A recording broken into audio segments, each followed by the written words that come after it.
Welcome to another episode of Palm Harbor Local. I'm your host, Florida native and real estate ninja, Donnie Hathaway. You know, I started this podcast because I'm extremely passionate about connecting you with the people and the local businesses that make Palm Harbor so special. Palm Harbor, Florida is a great place to live, work, and play. It has everything you could dream of, from the food, the outdoors, the lifestyle, to the people in the community. I wanted to create a podcast that connected the community and inspired everyone to live better. To join this community and stay up to date on all things Palm Harbor, visit my website, it's palmharborlocal.com, and sign up there to join the locals. And remember, together, we keep Palm Harbor local.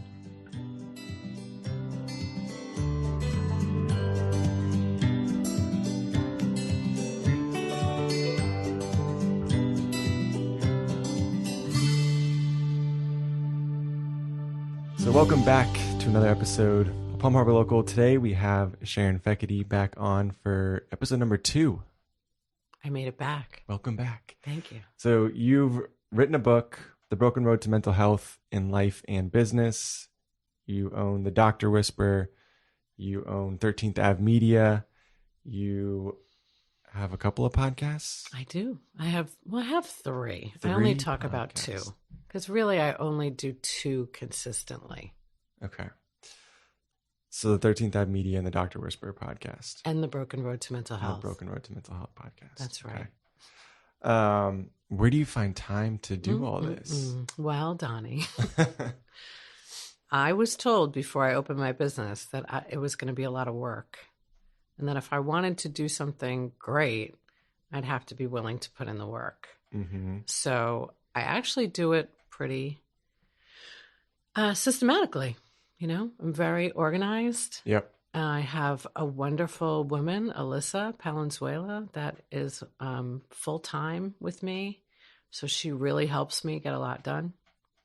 But yeah, it's a lot. But if you organize everything, you can do anything. Yeah. It's funny you say that because that's kind of been a big focus for me this year. I read a couple books, listened to some podcasts and stuff, and that's been kind of ingrained in me, you know, recently. And it's like we've implemented some systems in like our personal life and in the business. And even like just the morning with kids and stuff, like it can get chaotic. Yes. But like having like a structure or something, a guideline to follow, it like frees up so much mental capacity and you're just able to be present. Totally. Yeah. Yeah. So I love the systems. Well, I shared with you one day that I do all of my interviewing on Thursdays. Yeah. For my show. Yeah. So that means I do 2 different topics, the business of medicine and then the broken road to mental health. I have different guests, and it is so invigorating to have these conversations. And my day goes very fast, and I do it from my home office. Yeah. You know, so I'm very happy on Thursdays because I know that's what I'm doing. Yeah. And I know I'm going to get to talk to interesting people and learn something new. So, but I didn't always do that. I used to just, whenever somebody was available, I would interview them. That's not how it goes anymore. Yeah. Yeah. I like that idea. I think I'm going to start implementing that. Yes. Fridays, maybe Fridays a day. Perfect. I like it. So we're going to talk, you know, we'll probably talk about a bunch of stuff, but we really kind of want to focus on mental health in the workplace today. So another thing that you're doing on top of everything else, you're going to start speaking this year on this topic. So why is this important to you and why do you want to speak on it? Yeah. Thank you for asking. It's, I wrote my book in 2019, before we all knew what was going to happen in 2020. Yeah. And I purposely wrote in life and in business because I've been in business for so long. And before I even opened my business 10 years ago, I was the boss. So I always had a lot of employees under me. There were 33 women in the last practice that I managed, and some doctors and some nurse practitioners. And when I was in New York, it was over 200. We had a team. Wow. It wasn't just me. Yeah. We had a small operations team. But I really learned how important it is to gather with your staff, to have conversations, to know about their family, to know as much as you can, because people that are working with you or for you, they're your lifeline. And I don't think it's always thought of that way. I would be nothing, which I tell Alyssa all the time. If she didn't work for me, I would just close 13th Avenue Media. Yeah. I've said it since the day I opened it, which is now almost 5 years old. So we've yet to close because I really appreciate her and I respect the work that she does. And I feel like that's how you can be successful if you have a team. So why it was important to me was I know, because I'm a sober woman of 28 years. Congratulations. And thank you. I'm 50 and I got sober at 21. So my whole career has been as a sober woman who works on herself. So I have recovery. I have been in therapy. I have implemented, a real great set of mental health tools because I suffered terribly from depression when I was very young. And I had to have a toolkit. And I would know with my employees because they look like me, right? Everybody looks like me. I can see myself in a homeless person today, and I can see myself as an executive today. I've been on both spectrums. So I have a lot of compassion and empathy for people that have had hard times. And I don't think anybody now, considering what we all went through, the entire globe with this pandemic, I don't think that there's anybody that's not affected. And now with the way the world changed in the workplace, I did not plan, that I was going to really shift my focus in 2023. But I do think that we all kind of needed a reset. And how are we going to work better for ourselves? And what intentions are we going to put out there? So, yes, so I'm really focused on talking, speaking as much as possible about mental health in the workplace. And I have some great opportunities that are coming up in the very near future. Yeah, that's awesome. So I want to go back to, you mentioned like having those, like when you were in business and you're managing that team of 200 people or, and having conversations about how things are going or whatever they're kind of dealing with. Where did that come from? Is that something that you learned in another business setting or just you learned from like your own personal development there? It's totally a combination. So I had, I attribute, and I say this in the book, everything that I do today because of what I learned in recovery. It gave me a whole design for living that I don't think everybody has access to. Yeah. It would be really nice if everybody had access to some kind of design for living. I really needed it because I had all these issues. But I also had a boss at this medical company in New York that was, it was a Eastern Western medicine. So, there would be neurosurgeons and neurologists and orthopedists on one side. That one side seemed to be very unhappy.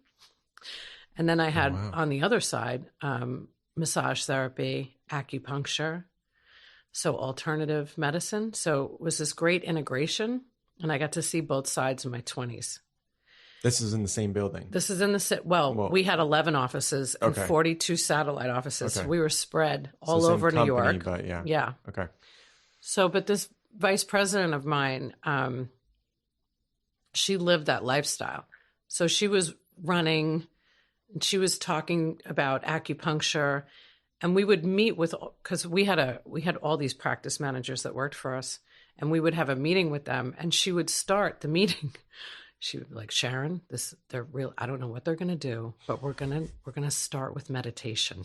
And I'm like, oh, now this is, 30 years ago. Yeah. Not 30, 25.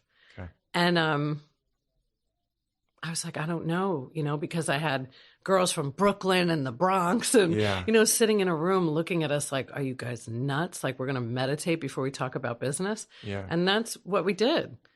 So we had, even though I don't think everybody really fell in line with let's really take care of our personal health, but we certainly were talking about it. We were certainly trying to encourage others to take care of themselves physically, mentally, and spiritually, and it will help you in business. So I was very lucky that I had her. Yeah. And she was a real mentor to me. We're still very close, Joanne Kudrevich, if you're listening. And our lives have taken different turns. We're both now entrepreneurs. We both work for ourselves and have for a very long time. But I really feel like that was a blessing that example was there. So not only in recovery, in my personal life, but in my business life. Yeah.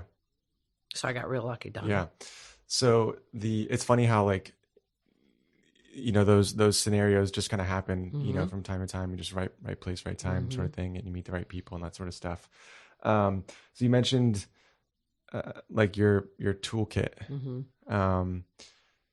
And we talked about that a little bit before, but, for me, it was like, I got into like meditation and journaling and stuff because of, I was looking for like personal development, like how to be the best version of myself and reading books. And, that's where I was first introduced to it. It's not taught anywhere else, right? Like you have to go out and like seek that. And, so what is, what are your thoughts on like personal development and like how can people, get those tools and stuff? And then in your toolkit, like what are some things that are like important to you that like, I have to do this every day to kind of put myself in the right headspace?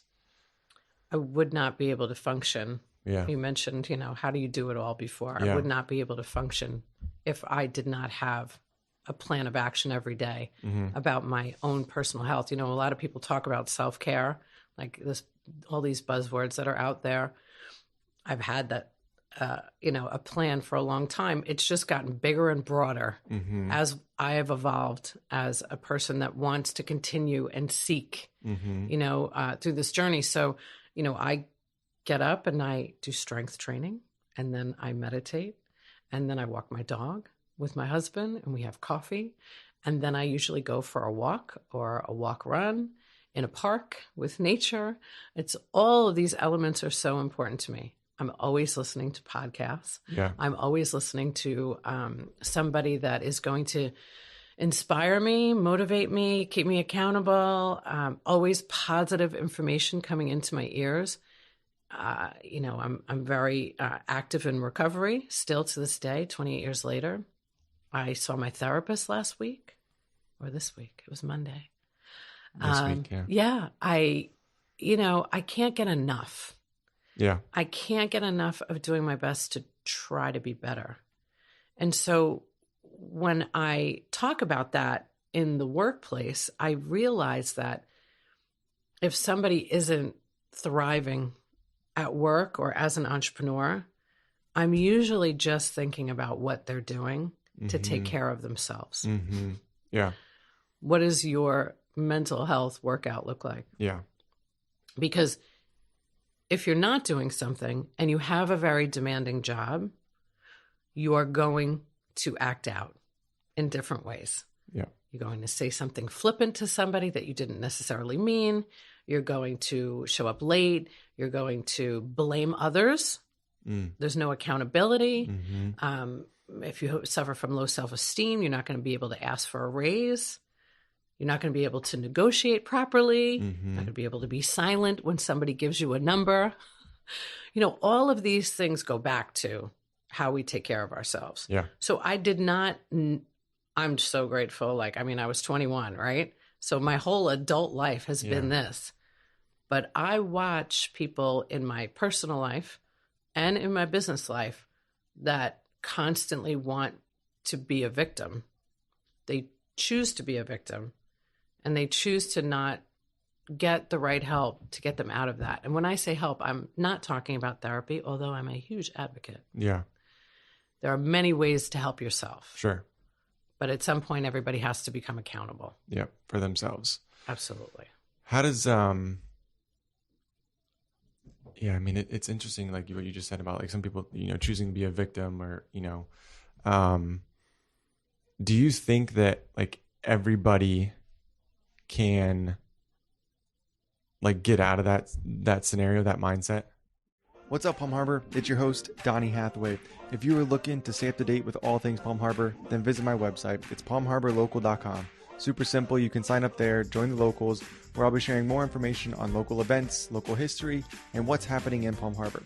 You know, I really want to create and add more value to you as a listener for spending your valuable time tuning into my podcast. So join me there, keep listening, and remember, together, we keep Palm Harbor local. I did. Yeah.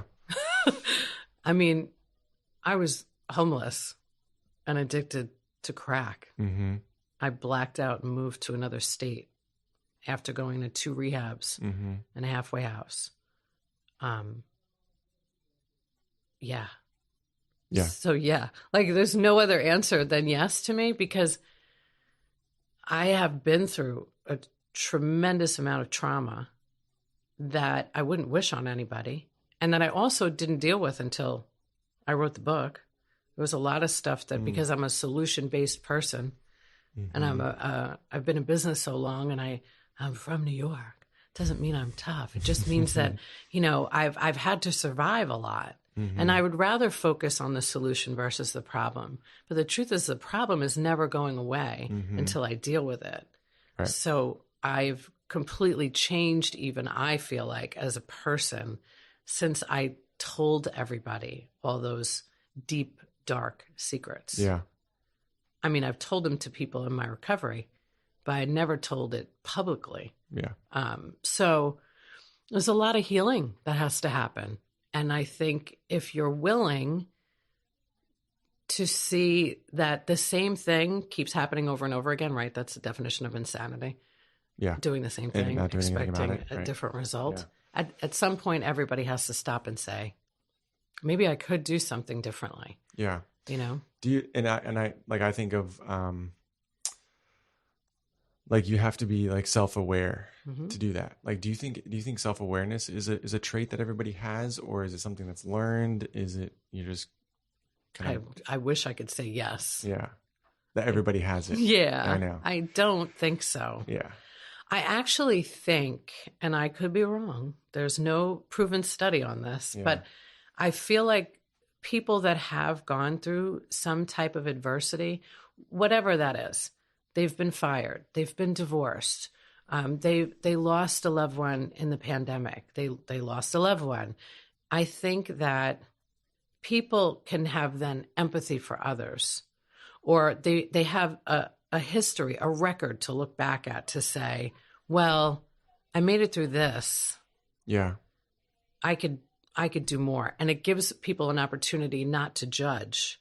You know, I think one of the greatest gifts I've ever been given is my adversity that I went through, is my trauma. Sure. Because now everybody to me is an equal, and everybody has an opportunity to change if they're willing to. Realize, just like Taylor Swift says, I'm the problem. Hi, it's me. Yeah. It's usually me. And people have been victimized and abused, and it's not their fault. Right? Yeah. But usually we all play a part in it. Yeah. And then you're accountable to how you respond. That's right. After that. Yeah. So what about like in the workplace, right? Like how mental health is changing, and the conversation around mental health is changing. Like, what are you seeing, and what are you hoping that you see in the next 2-3 years? Well, I do see a lot of unhappy people staying in positions because they don't implement any of the things that we've been discussing, and also looking to blame it on everything, but taking a look at themselves. Yeah. Right. So I see that a lot, unfortunately, and being in healthcare, I really see it a lot. So I was just distracted. I saw the book Go Giver on your shelf there. Yeah, it's a great book. One? Yeah. I was given that as a gift, actually. There you go. Yeah. So I think that there are so many opportunities in the workplace for people to encourage more mental health, right? So yes, it's been in the news. My goodness. I mean, I could name 6 different celebrities right now that have died by suicide.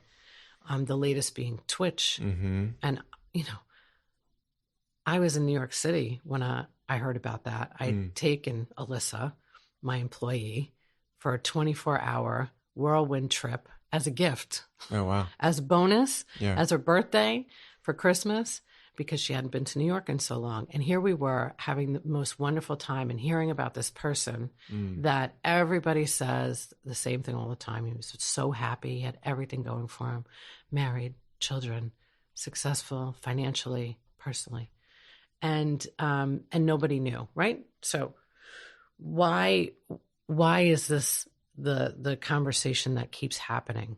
With the people, if you just had a snapshot of people that have died by suicide that are celebrities, right? You think Robin Williams, Kate Spade, all of these artists, they all have that in common. They're all successful. Why would anybody do this? Well, anybody that is suffering that much is not actually going to say, I want to kill myself. Mm-hmm.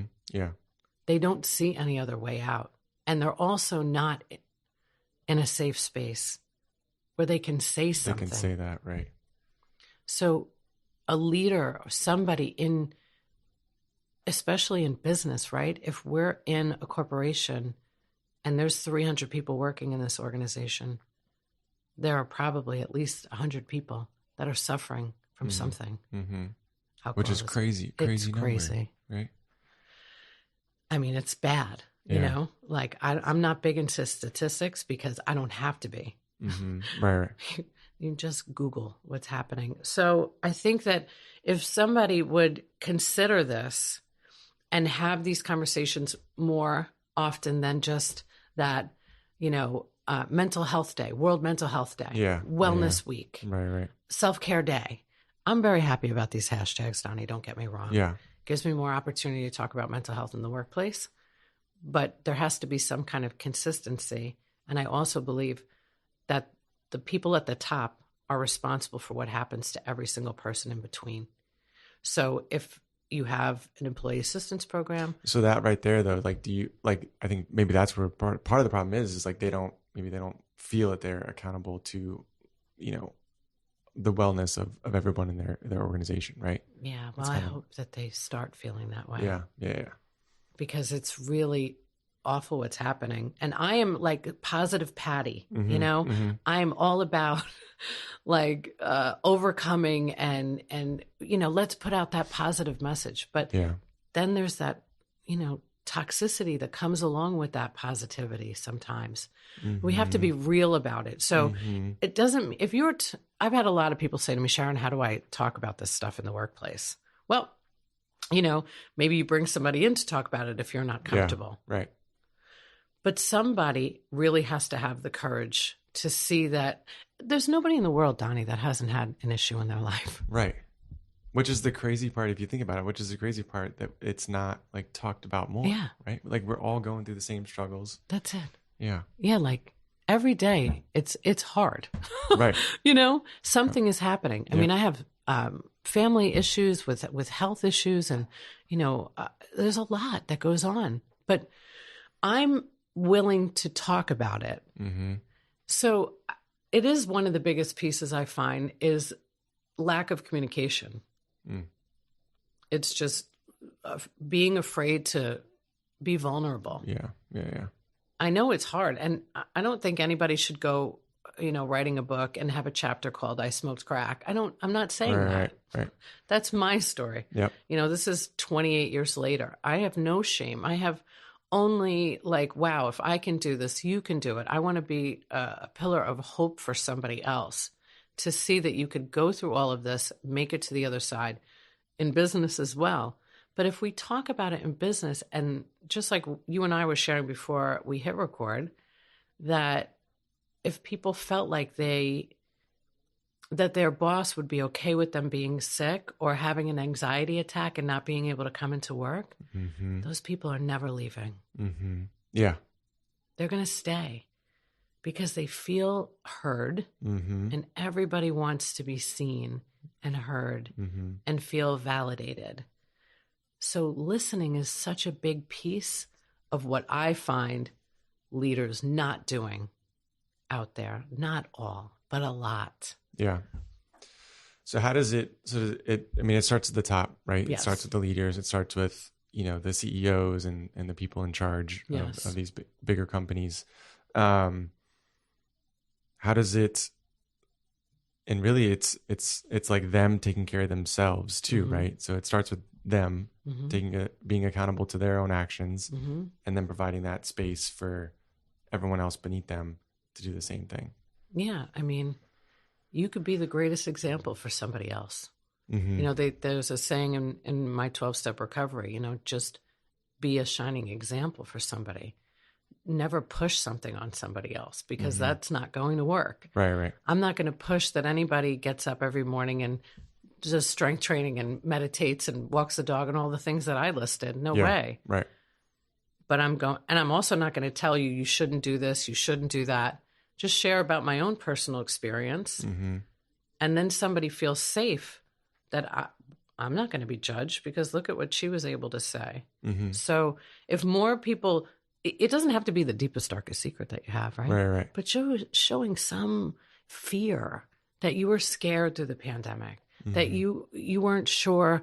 I hear about all these people having a hard time what to do, people that want to work from home remotely and hybrid and all this stuff, quiet quitting, and what are they going to think of next, right? If you just had real conversations with your staff and you got feedback, right, you would be amazed. Yeah. You would be able to make an informed decision based upon the people that are actually making you money. Yeah.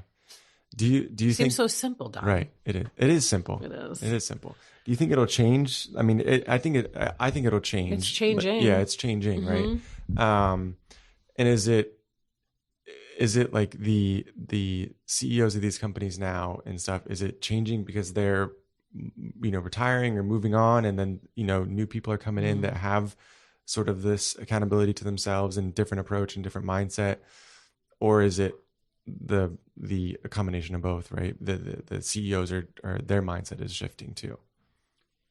I don't see it typically in the older generations. I wish I did. I wish I could just say yes, Donnie. Yeah. I do see a lot of people being angry at the younger generations because they're so open-minded and they're emphatic about making sure that a company that they're working for is serving the community, being philanthropic, talking about mental health in the workplace. I just think that there's too much information out there online today that anybody could have access to at any time, that if you don't live and work in the year that it is, you're going to continue. It's like that victim role, right? Well, when I was their age, these workers are just lazy today, Right. They just want to stay home and work remotely. Okay, well, maybe that's not it, actually. Right. Maybe we've all actually found a way to exist and still do business remotely. Yeah, there's nothing wrong with that, right? Right. Yeah. And then question, because they're intelligent human beings and forward thinking, and question it instead of just accepting it, which is what I think we were all taught.